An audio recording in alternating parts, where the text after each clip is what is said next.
प्रिय विद्यार्थियों, आज आप डॉक्टर डी.पी. शर्मा द्वारा पढ़ाए गए पाठ मनुष्यता का अध्ययन कर सकेंगे। राष्ट्रकवि मैथिली शरण गुप्त हिंदी साहित्य के श्रेष्ठ साहित्यकार रहे हैं। मैथिली शरण गुप्त के द्वारा इस कविता में मनुष्यता को समझाया गया है। प्रकृति के समस्त प्राणियों में मनुष्य को श्रेष्ठ माना गया है। उसके अंदर अच्छे बुरे विचारों को सोचने की शक्ति होती है। दूसरों के लिए कुछ कर सकने की सामर्थ्य होती है। मनुष्य जब स्वार्थ से रहित होकर दूसरों के हित के लिए कुछ करता है तो वही उसकी मनुष्यता कहलाती है। आइए मनुष्यता के विभिन्न रूपों का वर्णन इस कविता के माध्यम से समझते हैं। विचार लो कि मृत्यु हो न मृत्यु से डरो कभी, मरो परंतु यूं मरो कि याद जो करें सभी। हुई नहीं सुमृत्यु तो वृथा मरे वृथा जिए, मरा नहीं वही कि जो जिया न आपके लिए। वही पशु प्रवृत्ति है कि आप ही आप चरे, वही मनुष्य है कि जो मनुष्य के लिए मरे। प्रिय विद्यार्थियों, कवि इन पंक्तियों के माध्यम से कहना चाहते हैं कि मनुष्य को ये विचार करना चाहिए कि उसका जीवन नश्वर अर्थात नाशवान है, इसीलिए उसे कभी मृत्यु से डरना नहीं चाहिए। व्यक्ति को ऐसा जीवन जीना चाहिए कि मृत्यु के बाद भी लोग उसे याद करें। कवि ने इस प्रकार की मृत्यु को ही सुमृत्यु कहा है। जो लोग इस संसार में परोपकार का कार्य नहीं करते, उनके लिए जीना मरना व्यर्थ है। वही व्यक्ति सदैव अमर रहता है जो स्वयं के लिए नहीं जीता। जो व्यक्ति स्वयं के लिए जीता है उसकी प्रवृत्ति तो पशु के समान मानी गई है। जो दूसरों की भलाई के लिए जीता है वही सच्चा मनुष्य है और वही उसकी मनुष्यता है। अगली पंक्तियां देखिए। उसी उदार की कथा सरस्वती बखानती, उसी उदार से धरा कृतार्थ भाव मानती। उसी उदार की सदा सजीव कीर्ति गूंजती, तथा उसी उदार को समस्त सृष्टि पूजती। अखंड आत्म भाव जो असीम विश्व में भरे, वही मनुष्य है कि जो मनुष्य के लिए मरे। इन पंक्तियों के माध्यम से कवि कहना चाहता है कि जो व्यक्ति उदार होते हैं, जिनका स्वभाव विनम्र होता है, उनकी उदारता का बखान पुस्तकों में किया जाता है। संसार के लोग उदार व्यक्ति का आभार मानते हैं। हर जगह उसकी कीर्ति यश का गुणगान होता है। जो व्यक्ति पूरे संसार में एकता, अखंडता एवं आत्मीयता के भाव फैलाता है, उसे पूरा संसार देवता के समान पूजता है।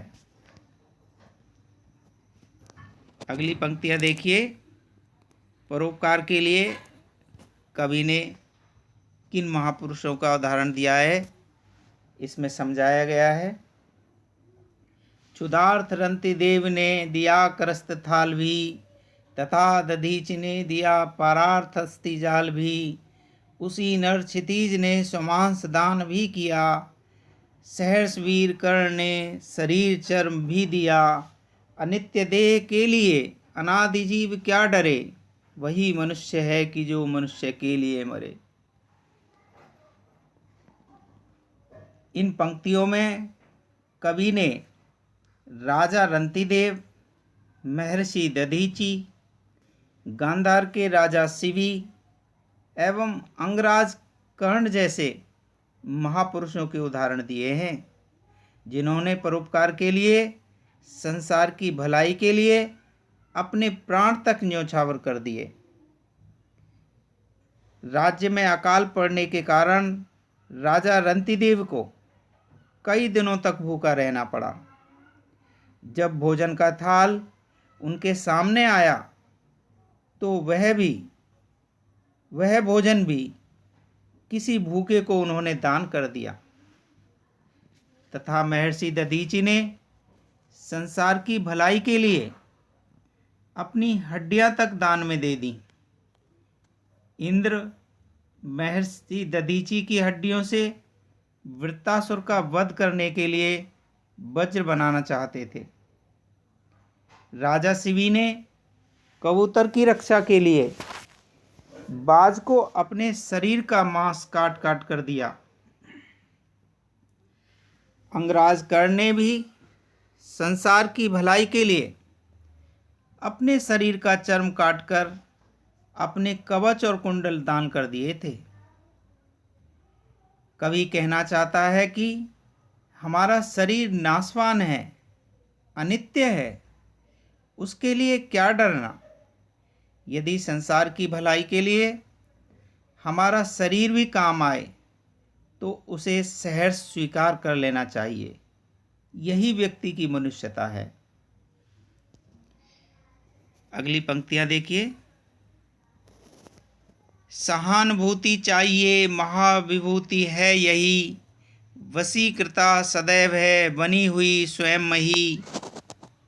बुद्धवाद बुद्ध का दया प्रभाव में बहा, विनीत लोक वर्ग क्या सामने झुका रहा। आहा वही उदार है, परोपकार जो करे, वही मनुष्य है कि जो मनुष्य के लिए मरे। कवि ने सहानुभूति अर्थात उपकार और करुणा को व्यक्ति की सबसे बड़ी पूंजी बताया है और कहा है कि ऐसे व्यक्ति के वश में संसार के लोग स्वयं ही हो जाते हैं। बुद्ध ने संसार की अनेक परंपराओं, रूढ़ियों का खंडन किया, परंतु उनकी दयालुता के कारण किसी ने उनका विरोध नहीं किया।